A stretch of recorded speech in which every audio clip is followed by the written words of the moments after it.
Hi fellow aspirants, welcome to the channel Civil Street. In this video, we'll be dealing with the taxation part of the Chand Dynasty. So, as we have previously understood and previously discussed also, that there were like 68 taxes in total, 68 taxes, which were famously in the folklore called as 36 Rakam and 32 Kalams. So, Rakam basically here means taxes and Kalam means the payables.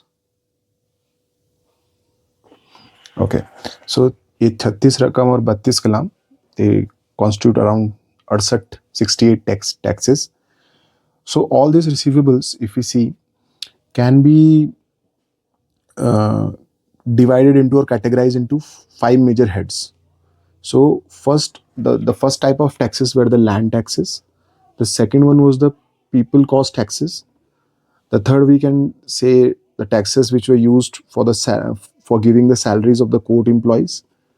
The fourth one are the taxes payable to the king's family, and the fifth one are the taxes which we can keep in the miscellaneous category or the other category. So in total there were 68 taxes, but the sources of history of Chand dynasty that we have, only around 18 to 20 taxes can be found there. The mention of only 18 to 20 taxes can be found there. So let's start with the first category of taxes, the land tax. So the first tax that was imposed on land was called Sirti, or the Sirti tax. Uh, this was payable only on cash. So payable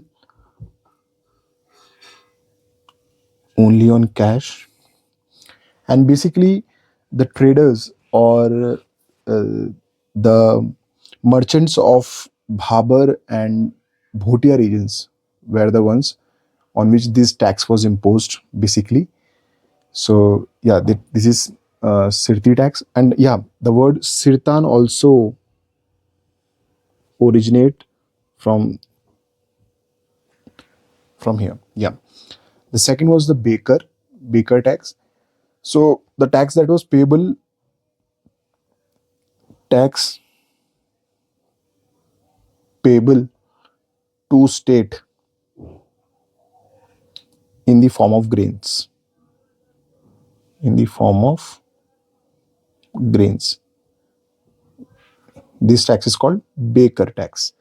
And if instead of grains the tax is paid in cash, it is called koot or koot. So these are the three basic taxes that were under the head of land taxation. The second category of taxes was the people cost tax, or the taxes which were imposed on the general public in lieu of the services that were provided by the kingdom. So the first type of tax is katak. Katak is basically the tax which is imposed for the army salary. So katak is the tax for army salary. The second tax is sanga. Sanga is for the river and its waters. The Julia tax is for the bridges, is imposed on the bridges basically. The fourth type of tax is Khani Khapelni. The Khani Khapelni tax is basically the tax on the Kuli Begar. Kuli Begar. The fourth type of tax was the Manga tax. The Manga tax was basically imposed in times of any contingency on the kingdom, any sort of uh, problem, that emergency that the kingdom face. The tax is imposed during those times. And emergency here basically means in times of wars. So in times of war, an emergency tax is imposed during the Chand Dynasty, which is called the Mangakar. The next tax that we are going to discuss is the Hilyani Adhul tax. The Hilyani Adhul tax is basically for the road repair work.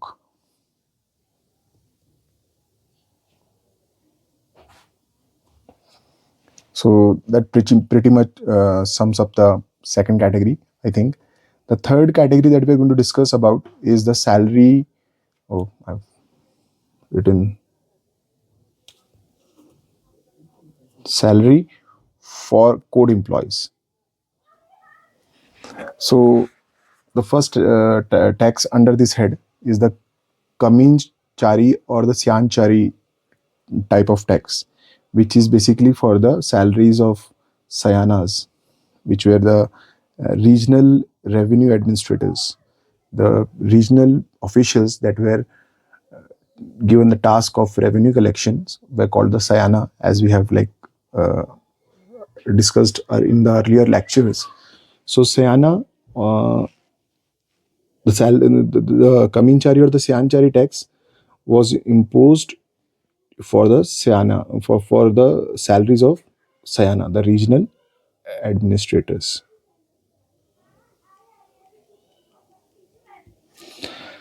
The second type of tax is under this head is Garkha or the Negichari, which were basically the low cadre state employees of Chand dynasty. So to provide for their salaries, a type of tax that is imposed called is known as Garkha or the Negichari. The third is the Sahu tax. Sahu tax is for the court employees. Or I must let us club the Sahu and the Ratangli tax together because it's more or less of the same type.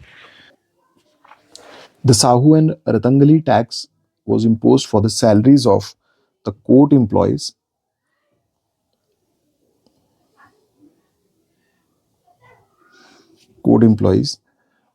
in charge of record keeping.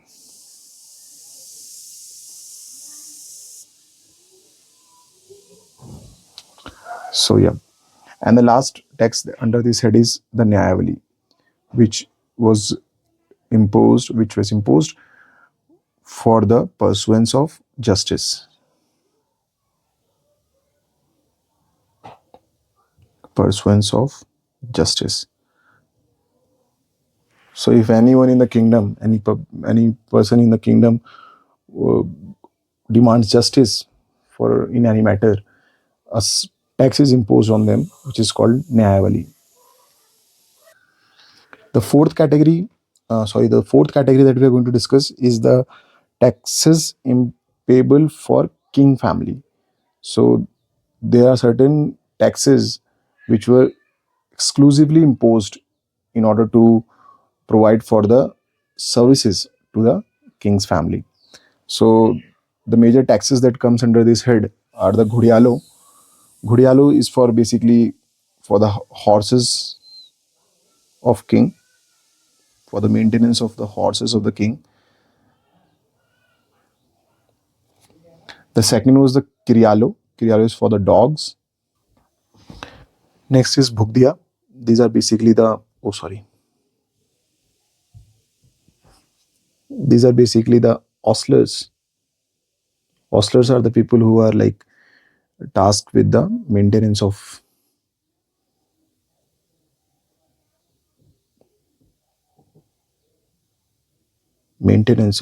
horses. So Bhugdiya is a tax for the main for keeping Bhugdiyas or the ostlers. The next is Bajniya. Bajniya are the court dancers. Oh, sorry, the tax for the court dancers. The next is the Syuk. Syuk is basically the tax that is for the servants for the maintenance of the servants of king. Next is Chobdar. Chobdar are basically the servants. Chobdar are basically the servants who carry belongings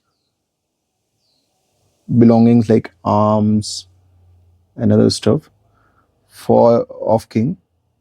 So those people are called chobdar, and for the maintenance of the chobdars, a tax by the name chobdar is imposed. Then there is also a tax called rolia devalia. So rolia devalia is basically the tax for the for uh, doing the different rituals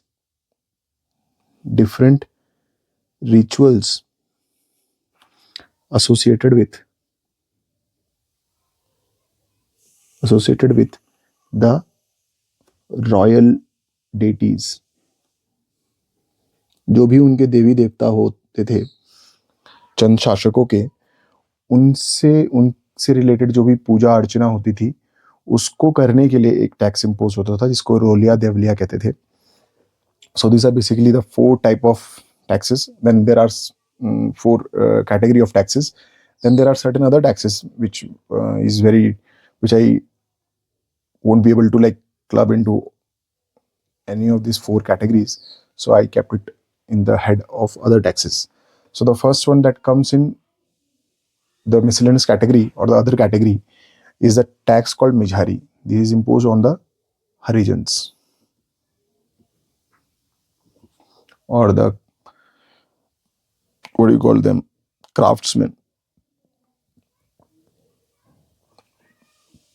Then there is Tan or Tan, which is imposed on the weavers. Mijhari is imposed on Harijans. Tan or Tan, whatever you say it, is on the weavers. Rakhia is a tax which is imposed during the during Raksha Bandhan,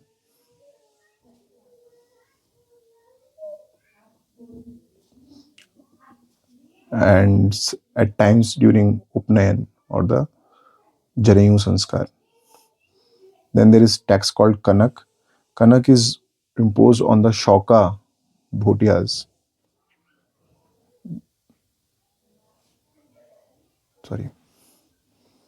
Shauka Bhotias engaged in trading.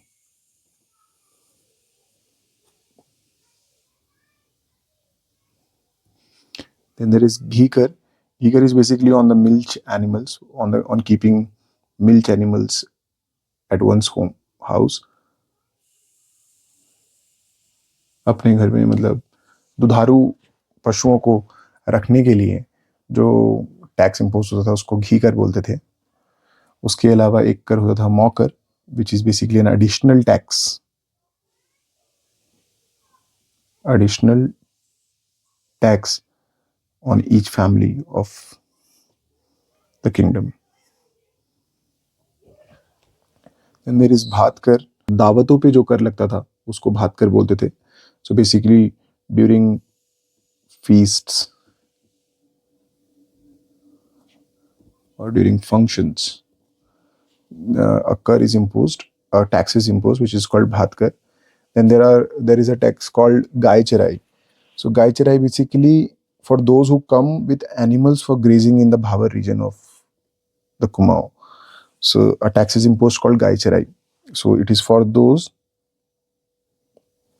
who come with animals for grazing in the Bhavar region.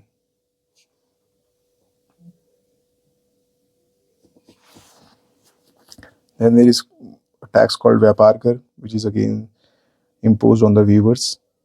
Then there is a kar called Bhag Kar, which is basically imposed on the gharat or the local meals,